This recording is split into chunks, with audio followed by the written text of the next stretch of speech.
All right, good afternoon, everybody, and welcome to week 4 in our class. We have reached the halfway point, and we are just cruising along. So I'm going to go ahead and share my screen. You're going to notice a lot of similarities with this week's module from last week's, and it may show kind of a trend on how these different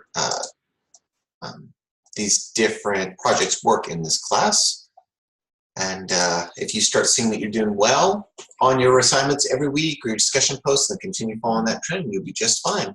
So reflecting on week 3, I really want to give everybody some high praise on their discussion posts. The narratives look so much better. The thought process going into these posts are very well written and expressed, and the peer responses also look great, so keep going there.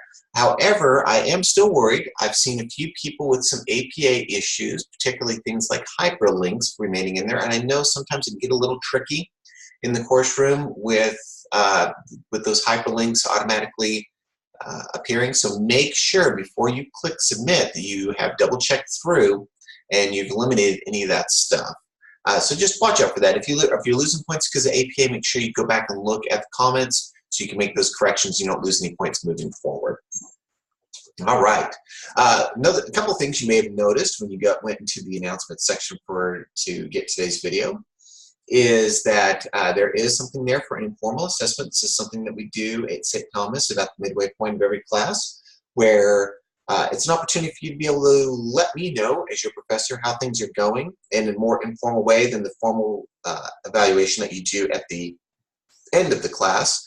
And so, let me know if the coursework is working well for you, if it's too much, not enough, it's not challenging enough, it's too challenging, if I'm not fulfilling my obligation as your instructor, any of those things, because any feedback you give me, good or bad, I pass along to St. Thomas.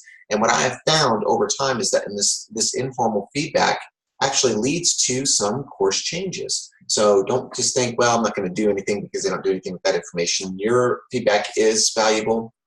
You can post directly on the announcement section, or you can email me privately if you want to do that. But either way, I will send that information on to St. Thomas.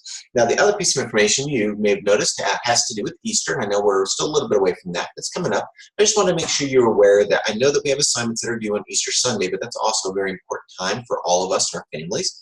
And so I don't want anything to get in the way of that. So any assignments, which will probably be your weekly assignment as well as your 2 peer responses, anything that's due on Easter will be extended to that following Tuesday. So it may still say late, but don't worry about it. You're not going to have points deducted from that. So just wanted to throw that out there for you. All right, so let's get into our discussions for this week. Mr. Parker, a 30-year veteran principal, is evaluating teachers and notices that one of his teachers is particularly affectionate with her students and hugs and touches them often, and another is rather brazen and often ridicules them.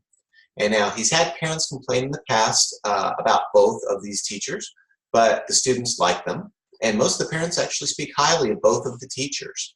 So with that context in mind, what's the best response for the principal with regards to professional development of these teachers individually? And when you try to answer this question, and remember, you're doing this in a narrative format. You're not answering each one as like a bullet, okay? But when you think about this, don't just kind of go off your gut and just say, well, I think that they should do this, and I think that they should do that. Base it off of what's the best practices that are out there for helping teachers like these two. What are the possible liabilities of these teachers and their methods? Once again, don't just base that off of, well, I think this could happen to them. Cite some scholarly evidence in this piece. How can the actions and methods of these teachers be realized in professional development for all of the principal staff members? And so, in other words, what can everybody learn from these situations here?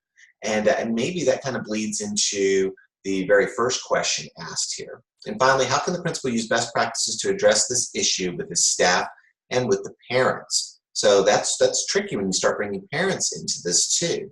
But really give it some time and thought. Don't base everything simply off of what you think. Go off of what's out there, because there's a lot of great information out there if you're willing to look. Just like always, at least 200 words, use at least 2 scholarly resources. Initial post due on Thursday, 2 peer responses due on Sunday. Now we have another video response, and this time you'll get to watch a a news, not article, I guess a news segment regarding a very unfortunate situation regarding a kindergarten teacher. And chances are when you watch it, you will probably feel kind of angry. I know that I did watching it, and also pretty sad about the whole situation. But you need to be able to watch it, maybe watch it a couple of times, and really try to be objective when you're doing this assignment. So watch the video and answer the question, what is your reaction to the video depicting the kindergarten teacher pushing a 6-year-old student?